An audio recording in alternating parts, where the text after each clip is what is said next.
Hello folks, and welcome back to Shogun Total War. I'm going to be playing another historical battle.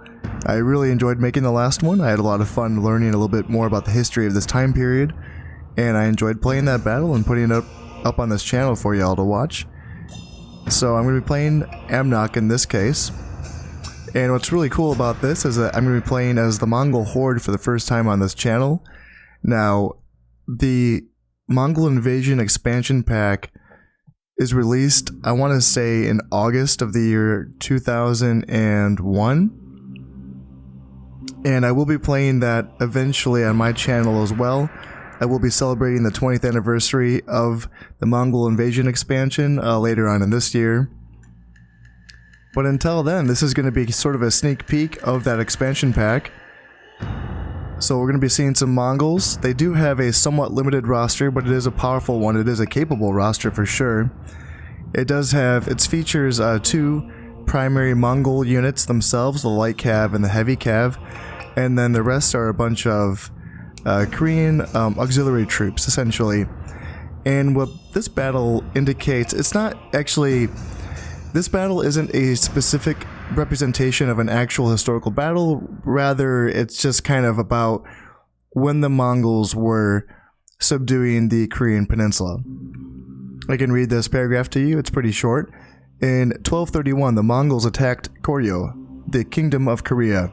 The ruling military Choye dynasty, although unpopular, managed to resist for almost 30 years until, as it grew more oppressive and severe, it was overthrown by civilian leaders. They made peace with the Mongols, at the cost of becoming a virtual client state. But before that, Korean resistance to the Mongols had been fierce and widespread. Even peasants and servants had taken up arms against the invaders. Later, Koreans were to be an important part of the Mongol forces during the ill-fated invasion of Japan. The battle here represents one of the many struggles that took place before Korean capitulation rather than a single incident. Conditions: the Mongols must overwhelm the Choe troops. Alright, so without further ado, let's get into this battle, fight, and I will be playing on expert difficulty. Now, really exciting to be getting into a new unit roster, and and here we are with a bridge battle. I mean, y'all just saw the paragraph itself. I just read it to you. This is supposed to just be a representation of anything, any conflict, any battle. It could have been anything. It didn't need to be a bridge battle.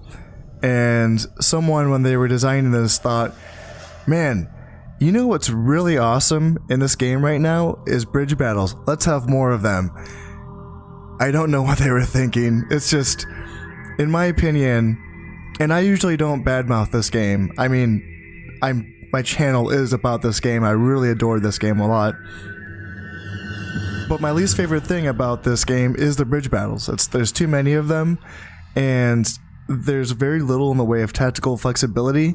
You essentially just have to either have enough numbers to force your way over in a battle of attrition, or you have to be kind of cheesy and you have to bridge bait. It's kind of the name that I've named for a tactic that just involves sending the units over the bridge, waiting for the enemy to react to that and come forward in range of my missile troops so that I can shoot them, and doing that over and over again until they're weak enough so that I can actually go over the bridge.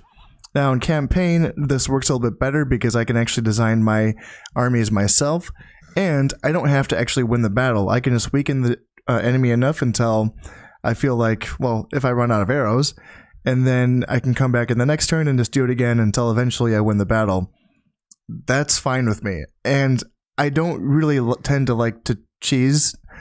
I tell myself to sort of comfort myself. I will tell myself that baiting tactics actually were used, especially by the Mongols themselves. I mean, they were the kings of baiting units out of position and then taking advantage of that. Now, the way it's depicted, well, the way it's going to be depicted here, it's going to seem kind of strange because you would think that they would learn the first time, but it's kind of the only strategy I have. Now, there is another YouTube channel, goes by the name Bjorn.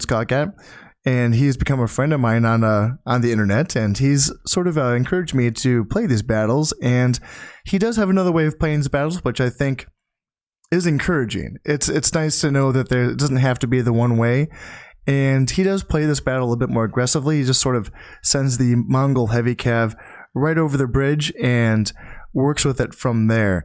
I'm going to be using my bridge baiting tactic. It works for me. I kind of stumbled upon a way of playing this that I think ended up working very well, and I'll talk more about that once I get into the battle itself. I'll just group my units up really quick. I'll have my guardsmen. These are some of my Korean auxiliary troops. They are the better ones. There's spearmen, which are cheap. They have a bonus versus cav. Pretty bad stats overall, but you know, they're solid. And then there's the guardsmen, which are a little bit better. They're kind of a cross between the 3 elite Japanese units: the Nodachi swordsmen, the warrior monks, and the Naginata infantry. The Korean guardsmen aren't the best at any one thing, but they're kind of a good jack of all trades, quote unquote elite unit that the Korean auxiliaries. They're solid for sure. And then other than that, at least at my disposal, I have the Mongol Light Cav, which are just like the Japanese cavalry archers. The Mongol Light Cav are very, very, very good, and they do mostly they do the same job as the Japanese cavalry archers, except everything they do is better. And same with the Mongol Heavy Cav. They're just like the Japanese Heavy Cav, except everything that they do is better. So I'm just gonna get my guys grouped up real quick. So I have, let's see, I want my guardsmen grouped up. It's gonna be kind of weird.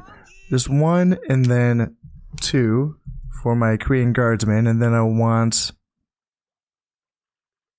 heavy cav. Let's see, light cav. I'll put these guys in 3, and then 4, and then for my heavy cav, I'm thinking of my general on the left side in 5 and 6. So if I'm going left or right, I know I have my 1 and 2 as my infantry, 3 and 4 as my light cav, and 5 and 6 as my heavy cav. So my odd numbers are going to be on the left, 1, 3, and 5. And then my even numbers are going to be on the right side, 2, 4, and 6. Makes sense in my brain. That's how I do my hotkeys. I just don't want to cut this part out. I do this in the campaigns where I cut this part out of the battles. I just didn't want to cut. I want to show you guys a little bit about how I actually get everything grouped up. And here we're being introduced the awesome Mongolian soundtrack for this game. Got some Mongolian throat singing. It's pretty dope.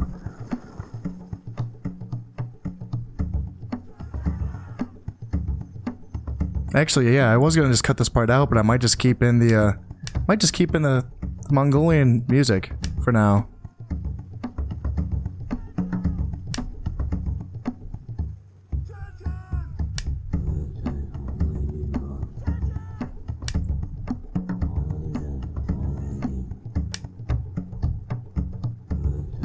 So I'm just splitting my units evenly between the 2 bridges.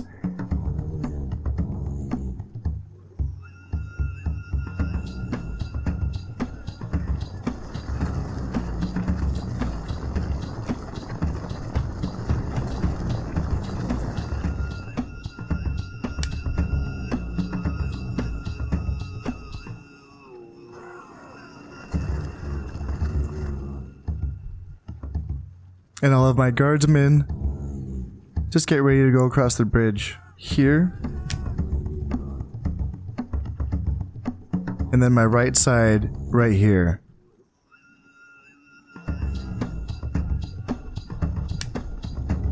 Is this music not awesome?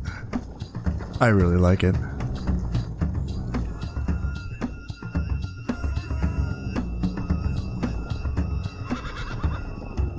Then I'll have my light cav on either side of the bridge to shoot at incoming units that are going to be chasing my guardsmen across the bridge.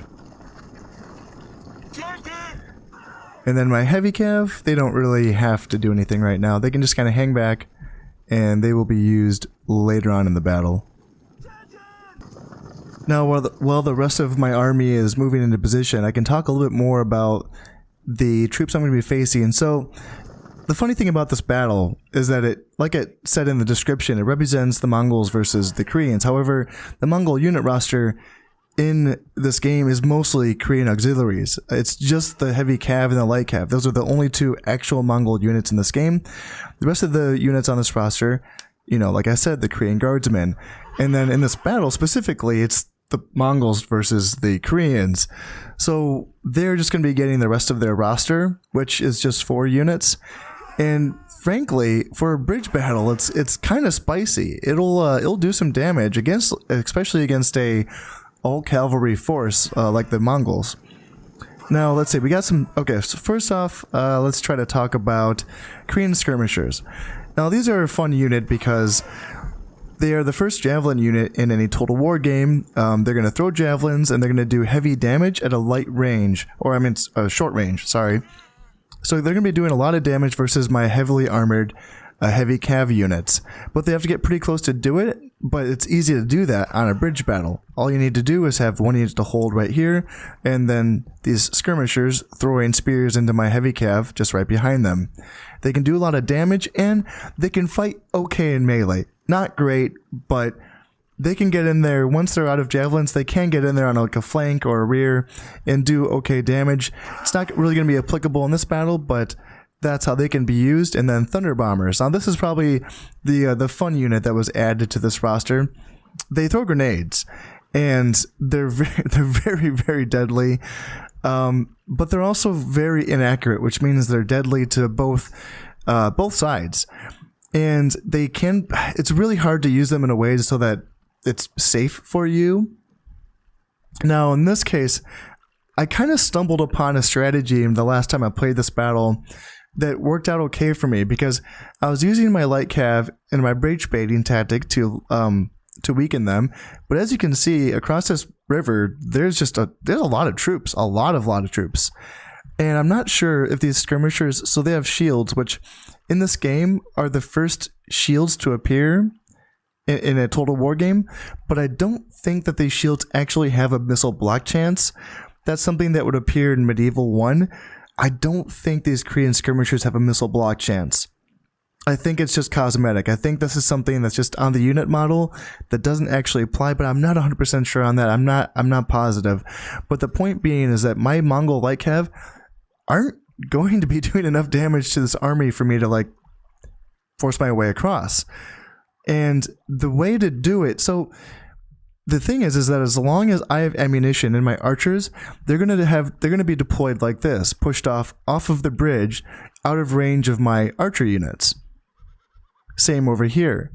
Now the thing is that once I run out of ammunition, which I think is like 27 arrows for my archers, once I'm out of ammunition, they kind of magically know that I'm out of ammunition, and they're going to come straight up to the bridge to block me off, not give me any room. See, right here, there is some room to maneuver.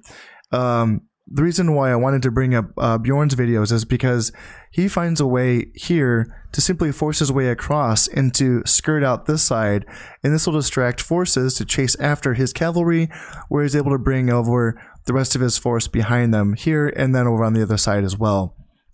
Now that's a really good strategy to use, especially I use it for early campaign river battles where I'll send my daimyo across and he will distract the enemy while I bring over the rest of my infantry.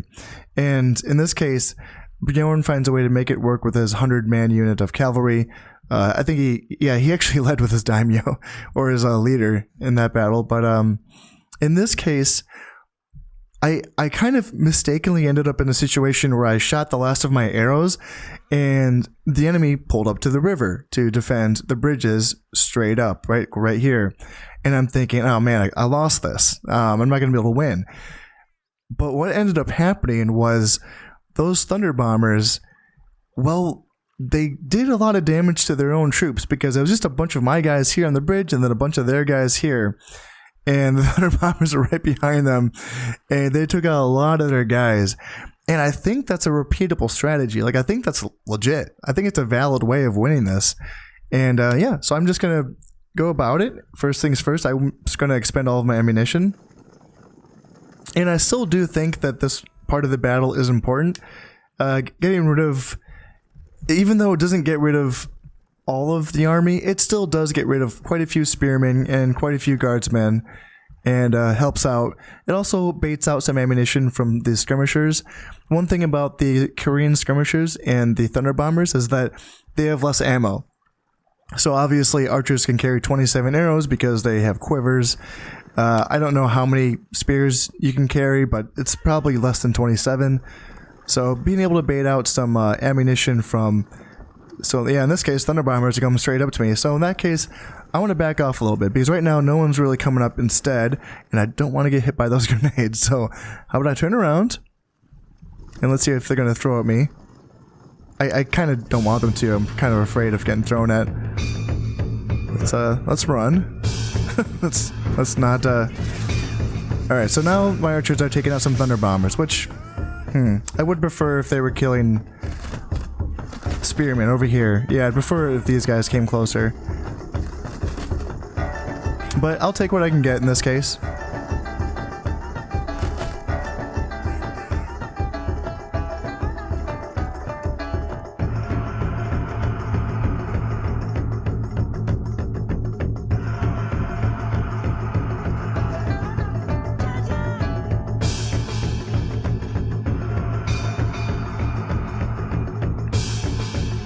Again, awesome soundtrack. Makes me really juiced and ready to...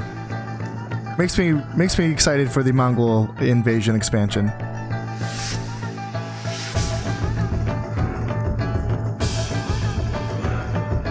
Now in this case, I'm going to be going... Let's see, what do they got? Guardsmen and Thunderbombers. So yeah, I can totally do some work over here as well. Looks like they're going to be repositioning their troops over this way a little bit, but I just want to get some melee troops. I want to start picking down some of these spearmen or guardsmen. Now you hear that pinging sound that's making as my archers are shooting these guardsmen? That tells me that they have pretty high armor. It's the same sound that's made when the Naginata infantry and the Japanese unit roster is being shot.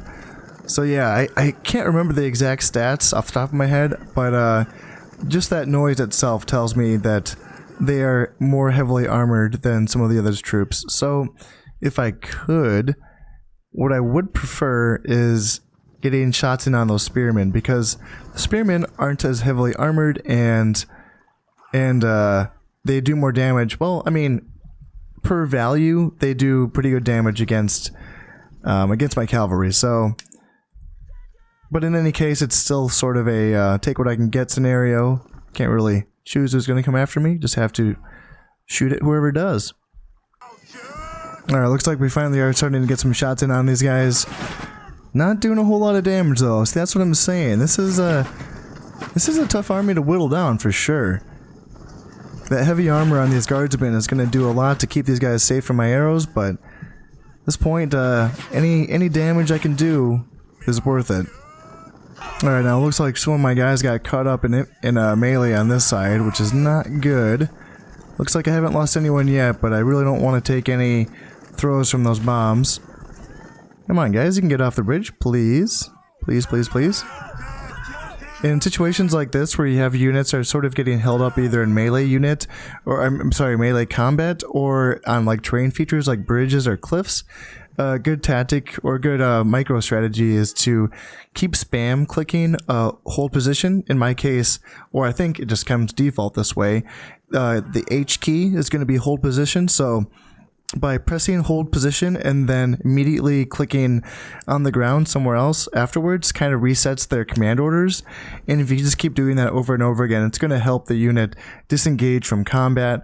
In these older games, it can be harder to disengage because the pixel or the sprite characters kind of get mixed up and kind of get caught up in melee very, very easily, which frankly, if I may say so, is more realistic. It's very hard to disengage in combat in general. That's kind of a thing. That's why retreating in an orderly fashion is so difficult to do in in war. So it's funny because in the later Total War games, it's very easy to do. It's kind of a little bit arcadey in some ways to just kind of punch in and out, in and out, in and out with your engagements. But in these older ones, it's actually, this is more realistic. It's very hard once you're engaged to get out. But if you do try the hold position and then immediately click in on the ground afterwards, that can help you get out of any sticky situations. And as we're going in, I think this is like, what, round 3 or 4? I'm reminded that this battle doesn't have a time limit, which is really good. If this battle had a time limit, this would be a lot harder for me, and it probably would mean that this battle will only have one option as far as a tactical strategy goes, is that you would have to rush the bridge, just like Bjorn does. You'd have to just rush over and take care of it that way. You wouldn't have enough time to do these bridge baits like I am right now, trying to take out units one at a time.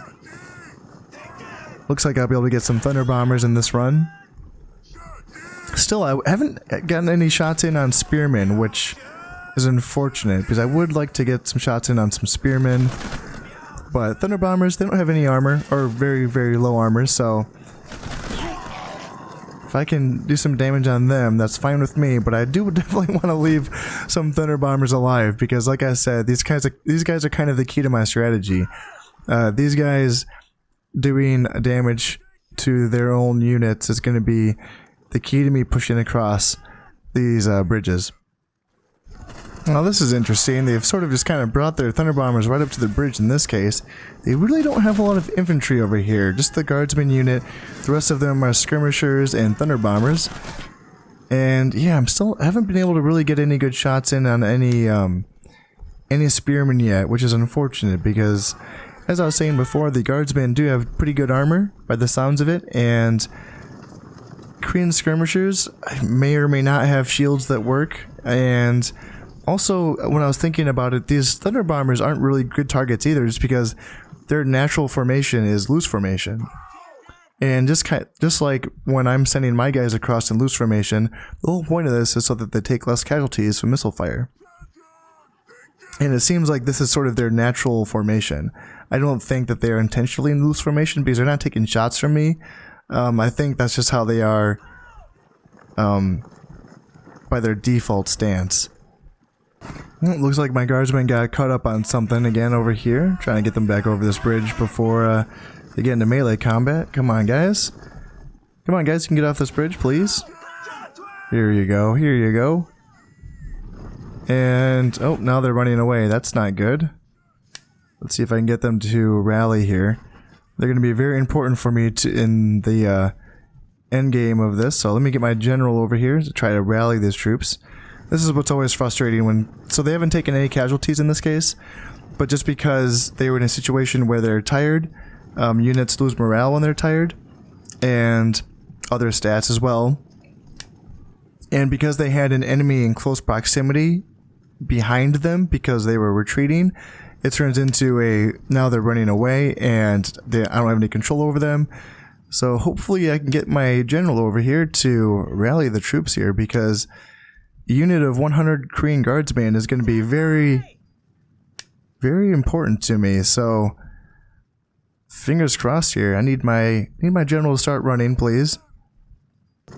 And it doesn't look like they're going to be able to be rallied. This is very, very frustrating. Up here, this fan is the rally, so when it's grayed out, that means it can't be used. And every time it lights up, I click it, and they just keep running away. Now they're exhausted, which means their morale is even lower. And that's very, very frustrating. They didn't lose a single man.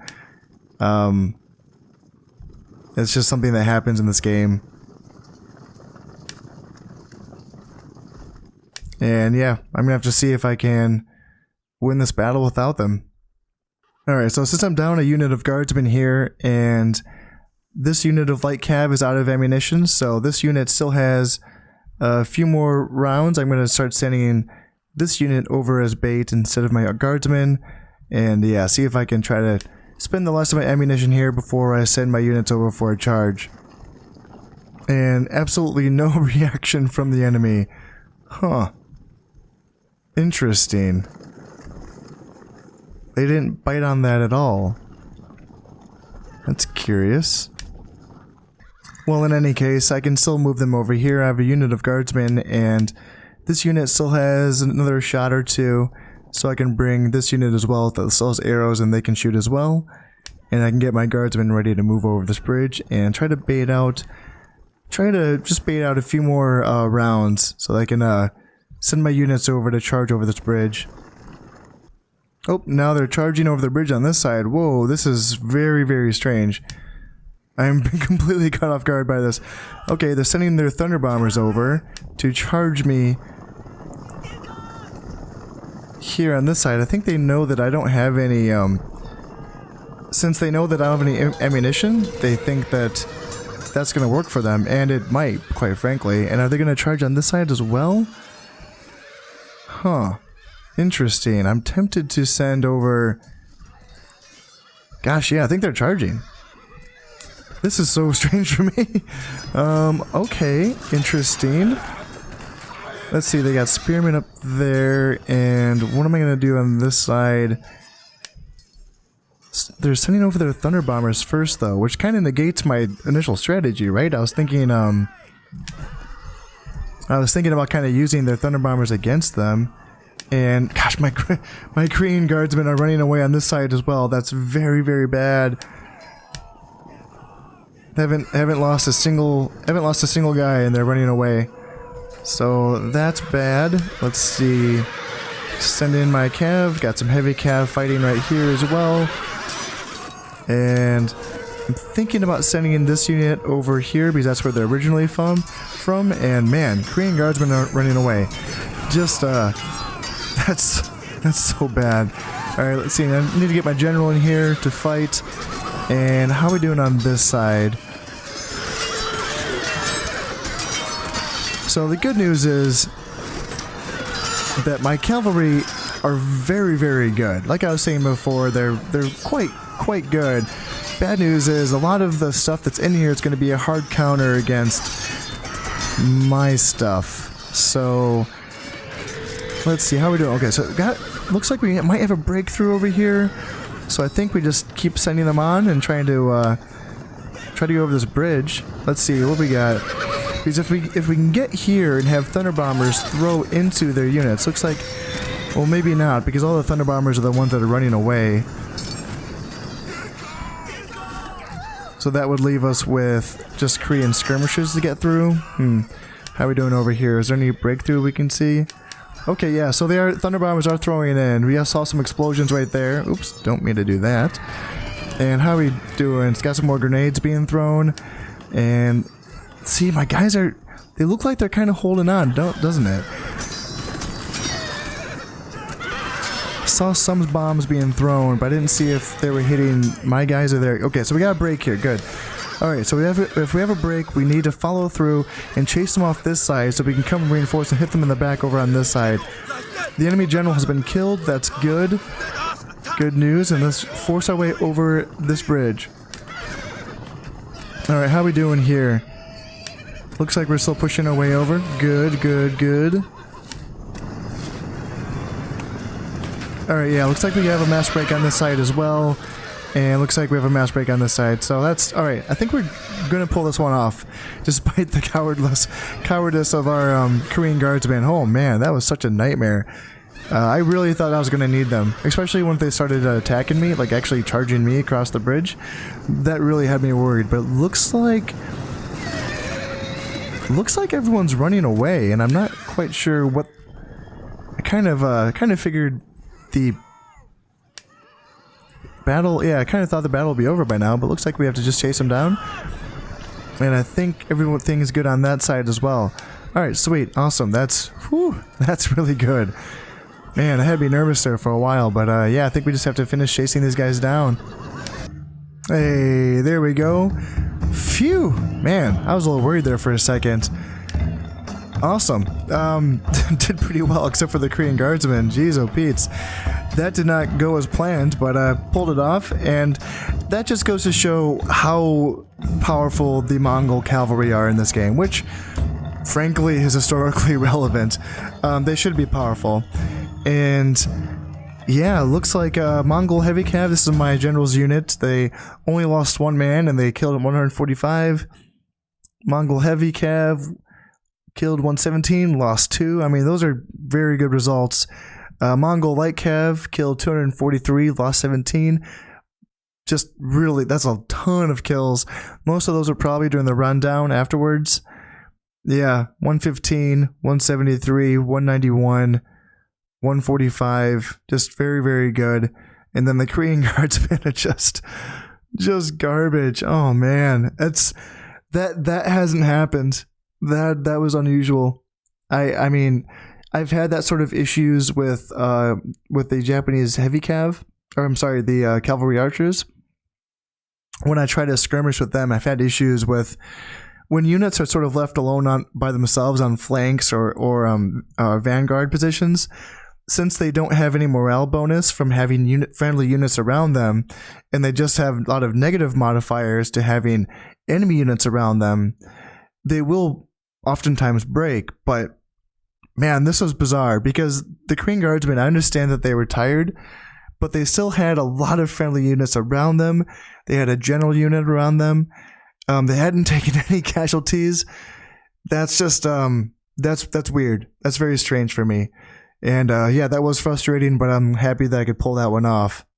And yeah, overall, let's see, lost 107, killed 1,161. All right, not bad. Sweet. Well, that was fun. I'm going to be looking forward to doing the next one. I think the next one is not a bridge battle, hopefully. But in any case, that one will be coming next week, and I'm going to be looking forward to bringing that one out to you. So until then, take care, folks, and have a good one. Bye-bye.